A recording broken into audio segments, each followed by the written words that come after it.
Seth, I've heard a few people, I think maybe including Coach Day, say that you've been maybe the most consistent offensive lineman in camp. Is that just your experience showing up, or just take a different kind of approach at all to this camp at Ohio State? That's nice of him to say. I'm just coming out each and every day with a purpose, and I have a few things I try to work on each day to get better at. I think that's what my experience has kind of helped me with, is when you go out to practice and you have 7 or 8 things that you want to work on, they're not really going to get worked on because you're going to be tired. So you have to have those 1 to 2 things that you wrote down on your notebook before you went out and say, hey, I want to work on my hands on this certain play, and I want to work on my feet in this certain play. How long have you had that approach? I mean, is that one of the great things about being 5th or 8th year where you maybe as a football player in college? I mean, when you first showed up, did you have that approach, or was everything just spinning? I didn't. Yeah, the young guys, I know, I try to share a little bit about what I've learned throughout all my years. The younger guys, because I wish I kind of would have learned that sooner. But I've been doing it for maybe last year and this year to really have that planned approach to go out and practice. And sit there, as you sit here right now, do you feel like you've totally melded, for want of another term, with this program, with your teammates, I mean, with your line mates? You understand what I'm saying? Because you came in, it's who's this new kid? He's trying to take somebody's job. You know what I'm talking about. Yeah, I absolutely. What do you feel in that regard now? Yeah. I love the guys in the room. I mean, I can look at these guys when we go out to practice every day, and I'm doing it for the love of the guys in the room. Trey Henderson always says, like, you got to do it for the love of your brother. And, it might be cliche from a guy just getting here, but I actually have a deep feeling of love for the guys in this room and for this program. Yeah, and, the last time this offensive line took the field for a game, it was not a very good performance, in the Cotton Bowl against Missouri. I don't know if you've watched any videos. What do you feel about this group right now coming out of camp? Obviously, there's been sicknesses. By the way, were you ever sick during it?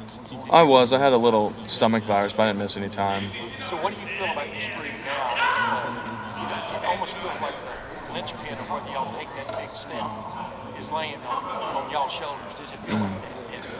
What's your confidence factor? I can't really speak on what happened last year because I wasn't here. I didn't really watch that game because I think it was around the same time as when we were playing. But I mean, that wasn't the group that we know that we can be, and I feel really confidently that we have guys, 6, 7, 8 guys that we can get the job done in this position group. I'm really excited about going forward this year. Seth, we know about guys like Tyreek and Ty Hamilton, but other than those guys, who's really stood out to you and made an impression on you in camp? I think K-Mac is really good. He's done a great job just getting better and improving each play. Just giving all your effort each play. If he can do that, then he can be, a really dang good defensive lineman to come through here. I think Will Smith is really good. He gets us a lot better when I go against him because he's really good with his hands. He gets off the ball quick. I really like going against him. What have you seen from Tegra when he's been on your right side? Tegra's a big, powerful dude, and when he's moving, he's a big man moving, and he's got a lot of weight and a lot of power behind him, and I like double teaming with him. You've gone through now spring practice, fall camp with both a Nick Saban Alabama team and a Ryan Day Ohio State team. What are the things that are sort of common between those two in terms of approach, in terms of focus, and what are maybe some things that are different one place or another? I think they each have their own style, but each tries to get the best out of their players, and they deliver really strong messages and are great motivators. When you walk out to practice with Coach Day, he expects the best and he expects maximum effort each play, and the speed of play when we're playing here is so fast. During practice, like each play is a game like rep, it feels like, and I've really enjoyed that about this camp. You're still sort of the new guy here, but as a veteran in the room still, do you feel like you can, I guess, lead at this point, or are the younger guys coming to you for help? Yeah, at this point I don't feel like a new guy. I feel like I've been here for a while. Just with the relationship I have with the guys in the room, I don't feel new. And I think that's awesome. It's a testament to those guys to welcoming me in here, and I'm ready to go to work. Did you ever have days in August down in Alabama where it got into the low 70s and stayed there? Has that been refreshing for you? Yeah, you understand what I'm saying as far as acclimation goes? Ohio's got some beautiful weather in the summer. It also helps we do morning practices. Back when I was playing Alabama, we did afternoon practices. That changed there this year, clearly, but it was a lot different. I really enjoyed it. Hey, you as a former player there and stuff, you saw the, kind of the rigmarole where basically Coach Saban didn't pick Alabama, to win the SEC or whatever. Is that funny to you, how quickly he has flipped the page?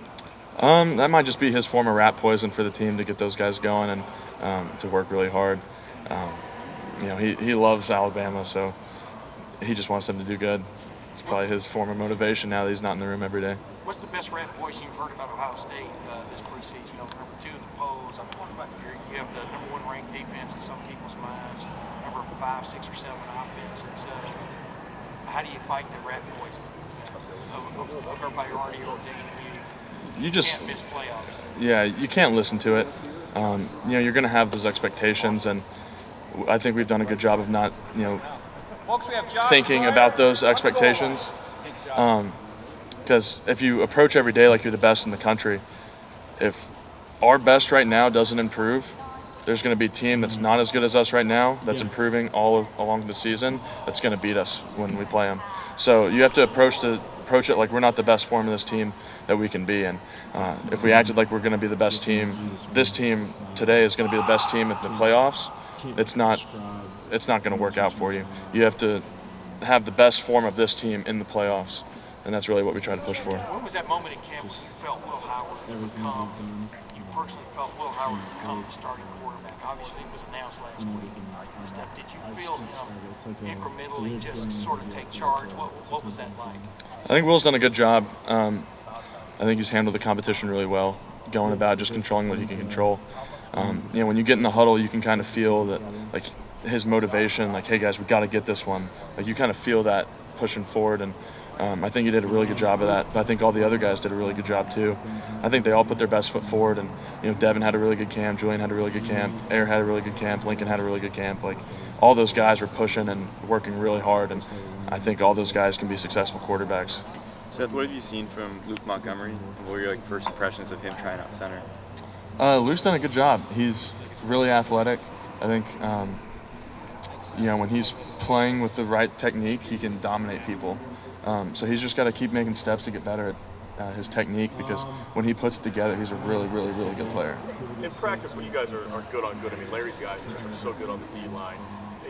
What do you learn about yourselves, the guys around you? What are those battles like? I've really enjoyed going against this defense because it's not typical. Kind of like some of the SEC defenses are more two-gap defenses, letting the linebackers make plays. But the D-line's going forward, penetrating off the ball. And when I've gone against those types of defenses in the past, I've kind of struggled because we didn't go against that every day. So I think having that background of going against like a two-gap defense for 4 years and now learning how to play against this style of defense is really beneficial for me. And I've loved it because you learn new techniques. You can't block these guys the same way as you might block a two-gap team. And I would assume it makes everyone better. I mean, you guys have to break it with them. Yeah, and the guys we're going against are really, really good. Ty Leak and Ty Hamilton, they're freaks. So I'm excited to see what they do this season.